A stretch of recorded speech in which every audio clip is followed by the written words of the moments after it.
Bismillahirrahmanirrahim. Assalamu alaikum, everyone. I hope that you're all safe and well. I didn't release a video last week because I wanted to get some rest. But little did I know that we would all wake up Monday morning to disturbing news of imperial aggression against Iran. Within an hour of launching the attack on Iran, 165 schoolgirls were martyred, and it was a result of deliberate targeting. These girls were between the ages of 7 and 12. And initial investigations showed that this was an American strike.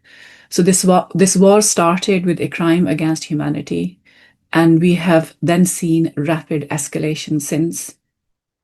And the assassination of Imam Khamenei, who was a serving head of state, was absolutely shocking. It is also a great loss for our Shia Muslim brothers and sisters, for whom he was also an imam and a guide.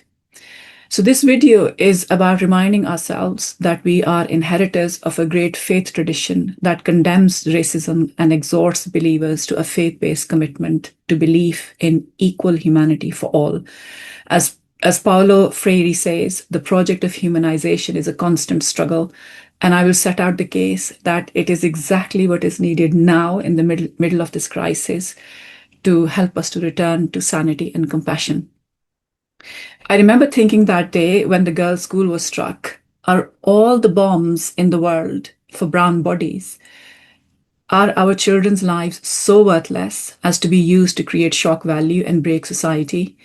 And how many more brown children have to be murdered, starved, and tortured before the world realizes that they too are fully human?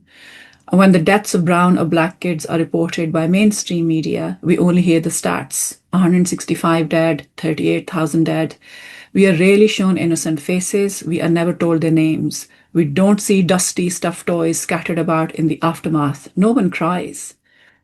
And when the slaughter of Palestinians in Gaza was happening, some astute Muslim writers and scholars had pointed out then that this was not the end of racist aggression, but this was a pilot, so to speak, that it was a new blueprint for future wars where civilian deaths are not incidental damage, but rather mass civilian deaths and ruinous damage to civilian infrastructure is a deliberate war strategy to make civilian life impossible, literally to break society, to lead to complete societal collapse.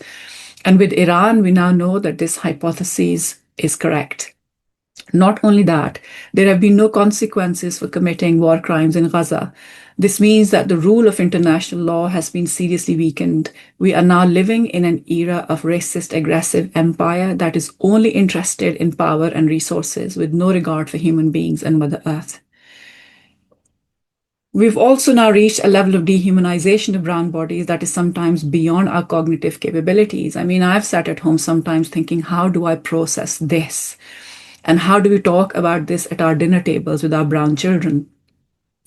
But how is this level of dehumanization possible? I mean, that's the key question. And I think that that's possible through powerful narratives of racial supremacy that give more value to some human beings over others. And colonialism and empire are sustained by this narrative. Now, racism is an irrational ideology. It is one of the most baseless ideologies ever, but it prevails and it continues to cause immense harm, from enslavement of people to mass famine and now mass death through carpet bombing. Underpinning racism is hubris or arrogance, which, when mixed with Epstein levels of immorality, leads to the diminishing of human lives.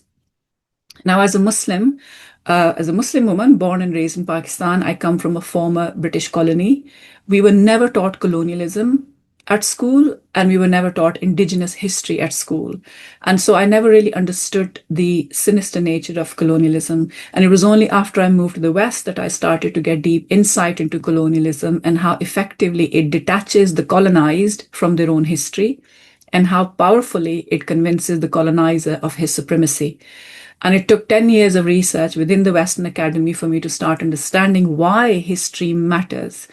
I now know that, like many Pakistanis, I can feel uprooted and unanchored because I have very little sense of my own history, my own belonging, my own roots.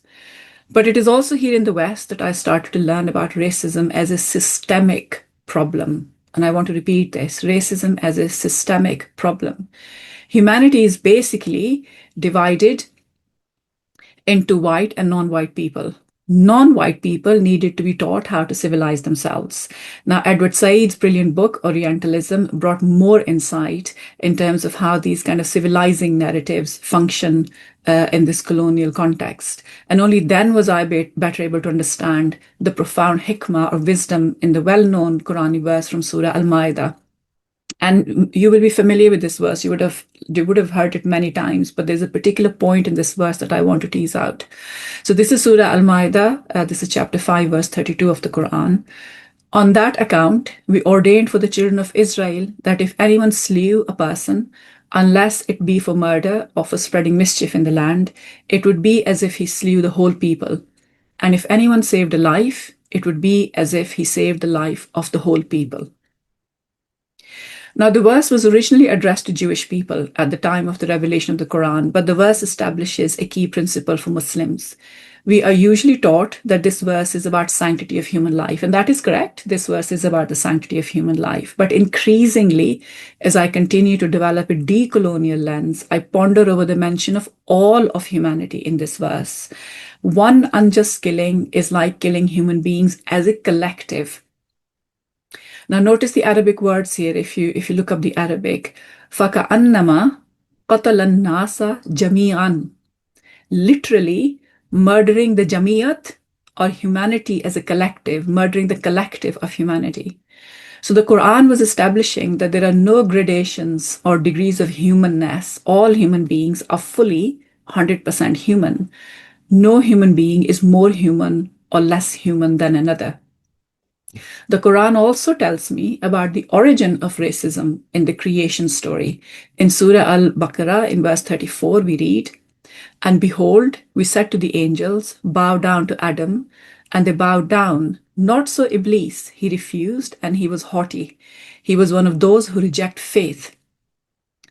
The Arabic word used for haughtiness or arrogance in this verse is wastakbir or wastakbar. It is etymologically linked to the word akbar or great.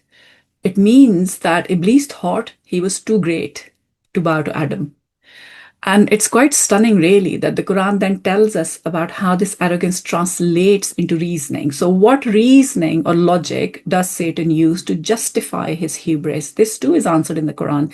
In Surah Al-Araf, which is chapter 7 of the Quran, in verse 12, we find, Allah said, "What prevented thee from prostrating when I commanded thee?" And he said, "I am better than he. Thou did create me from fire and him from clay." And in Surah Sad, we read, Iblis said, "I am better than he. Thou created me from fire and him thou created from clay." So there you have it. This is racism. I look different from Adam and I'm made of a different substance. Therefore, I'm superior. This is the very definition of racism. So based on the Quranic narrative of creation, I've always said that arrogance is the original sin in Islam. Iblis was arrogant and he found himself facing eternal condemnation. Now the question now is this: does the Quran also give us an antidote to the harms caused by hubris, which is fed by racism? Hubris, which stands on the logic of racism.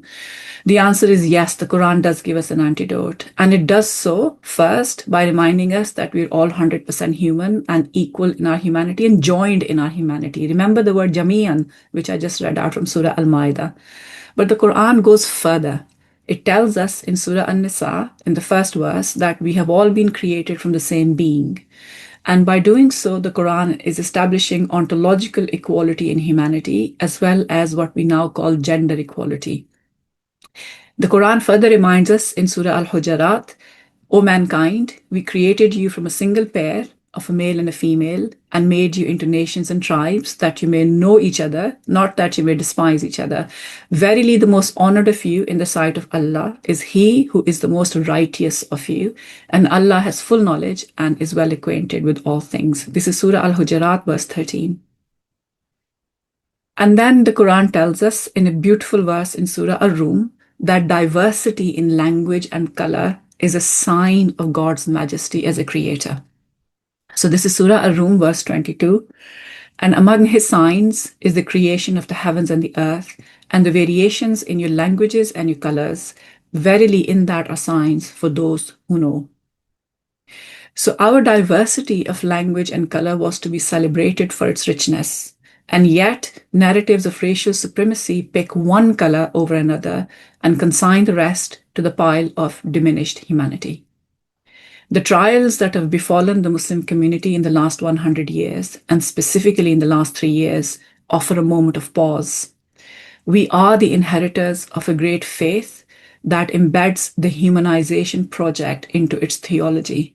If we were to drop sectarian divisions, because they too create gradations of humanness and lead to internal violence, if we were to drop sectarian divisions and understand that the bombs of a brown body is regardless of their ethnicity or sectarian affiliation, and if we were to turn to the deeply humanitarian commitments of the Qur'an and its insistence on acting as custodians of this planet, we can start developing a new vision for all of humanity, where diversity in creation is nurtured and celebrated. My thoughts are with Muslims in Iran and in Gaza who stand firm in the face of racist hubris and its smashing machines. I hope and pray that this trial comes to an end soon. In the darkest of moments, we turn to light.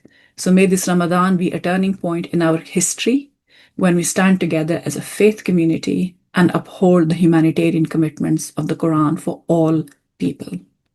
Inshallah. Ameen. Assalamu alaikum.